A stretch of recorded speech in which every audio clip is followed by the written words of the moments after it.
let's move on to the block setting. So this is month 0, and we're suggesting that you make all of your setting triangles as well as your cornerstones at this point in month 0 before we get started. If I just scroll back to a picture of a block at the beginning of the book here, I can explain it to you. So here's a picture of one of the blocks.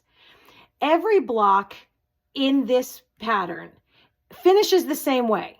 It has 4 cornerstones, and it's going to have 4 setting triangles that appear between the 2 colored spikes or star points as you look at that. So every block is going to have 4 of these setting triangles and 4 of these cornerstones. So again, that's what we're talking about when we're talking about block setting and the work that we're suggesting you do in month 0 so that you don't have to go every month and make all of those pieces for every block. You can make them now. You'll have them sitting aside. When you get to that point, you'll easily be able to assemble your block. Okay, so that being said, there's cutting instructions right on here, and you will follow those cutting instructions as it appears in the book. The block setting is on page 28, and we will also have separate notes that are included in your package talking about these cutting instructions, just to make sure that they're clear. The first thing you'll need to do is make some half square triangles. So we just talked about making half square triangles, and you're going to make 2 of them, two different sizes. You're going to make one that finishes at 3 1/4, which is what we did in the video. And you're also going to make some that finish at 2 1/2.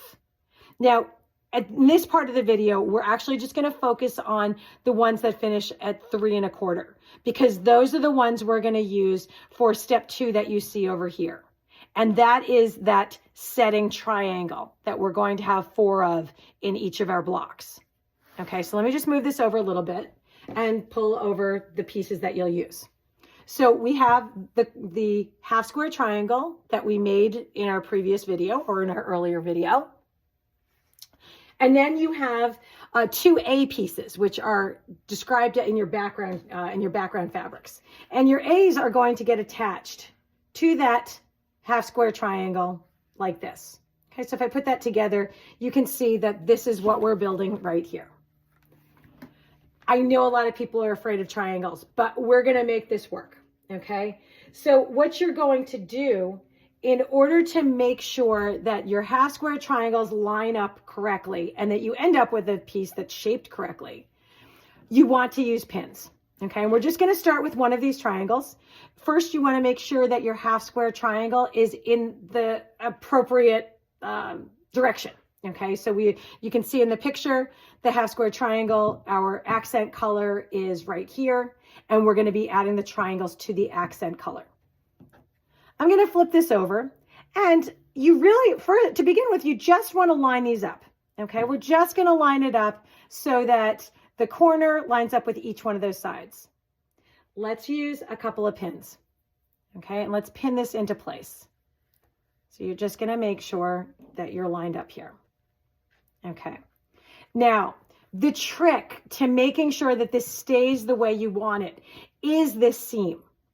When you're sewing this quilt, you want to use a scant 1/4 inch seam allowance. And that means you want to use a 1/4 inch, but maybe 1 thread length less than a 1/4 inch. You just want to be 1 thread less than a 1/4 inch when you're sewing right here. So you want to use your 1/4 inch foot, and again, just the slightest bit less than a 1/4 inch, and you're going to sew along this line. Part of the problem that people have if this comes out wonky is that you're not sewing all the way through paying attention. Okay, you don't want to get to the end here, even though there's an overlap here. You don't want to get to the end and then just kind of let it go. Follow this through the whole way, keeping your eyes on the prize and making sure you're keeping that 1/4 inch seam allowance as you sew all the way through the end. Okay, because you may notice on some blocks that you've done either in the past or as you're doing this, that your seam allowance just changes a little bit at the end because you kind of just let it go. You don't want to do that. You want to make sure that you're very consistent in your seam all the way down that side. Okay, so once you've sewn that side, you can see I've got one that's sewn here. What you're going to do is press that open. Now, for the most part, I'm going to tell you that you want to press to the dark. Okay, there are going to be some times that there might be a lot of bulk. If this is a little bulky, this fall colors background is a little bit darker, and it will be just fine if it's a little bit bulky and you did press towards the lighter color. Okay, you can see you're not going to be able to see that through. But you want to make sure you press from the top. So you're going to press this down. Would you hand me that roller? So I'm just taking a quick shortcut here. Instead of having an iron out, I'm just going to use, got to use the right end of it. I'm just going to use the roller here to roll that seam flat. Okay, now again, you want to use your iron. You don't want to just use the roller. A hot iron, you want to press that seam open. I'm sorry, you want to not open, you want to press that seam down. You're going to need to attach this next. But what I'm going to recommend is that you come in here and you trim this off. Again, I'm sorry that I'm a lefty, but I think everybody will get the picture. If I line this up right here along the edge of my accent color and make sure that's straight, I'm just going to trim off that little tail, okay? Because there's no need for it when we're sewing it on. It's just going to make bulk in our quilt. Okay, and if we go back to the same shape, next we're going to attach that other triangle. And we're going to do the same thing. We're going to put right sides together.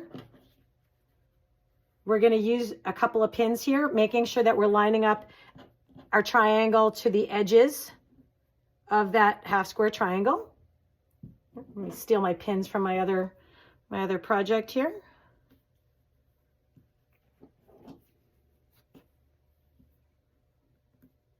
Okay. Oh, I missed. Okay, and now you're going to sew again, scant quarter inch seam along that line, and make sure you're following through. You really will hit this point, because if you're using a scant quarter inch, that is a 1/4 of an inch. So you really want to start from that end. So put it in your sewing machine this way, and you can start right there, scant 1/4 inch right down to the end. You don't need to use a super small stitch, but you definitely want to make sure that you're using a stitch on your sewing machine that's not too big. If you've ever noticed, let me grab just something that I have here. If you ever notice that when the ends of your seams are coming apart when you're putting your quilts together, maybe on the edges, it's probably because you're using too large of a stitch on your machine. So you can make it a little bit smaller to make sure that you're not going to have anything coming open on the end of any of them. And you can always back stitch a stitch or two if you prefer. Okay. Once you have sewn this one, again, you're going to press that open, and you are going to end up with a piece that looks like this. Okay, now I want to just show you something about this. I'm going to use this guy right here on this mat. This one's pretty good. Okay, if I line it up here, you can see that it lines up straight to the corner here, and this pretty much goes straight to the corner there. It's a little bit off. When I flatten it, you can see though that this one's really good. Okay, and that's really what you want. You want to make sure you've got that right angle there. I did another one where I wasn't as careful. Okay, I didn't sew through correctly. I wasn't paying as close attention. I was actually watching the football game. So if you line this one up here, and again, kind of the same way, you're going to see them a little bit off here. Now I can push it down and it's pretty close.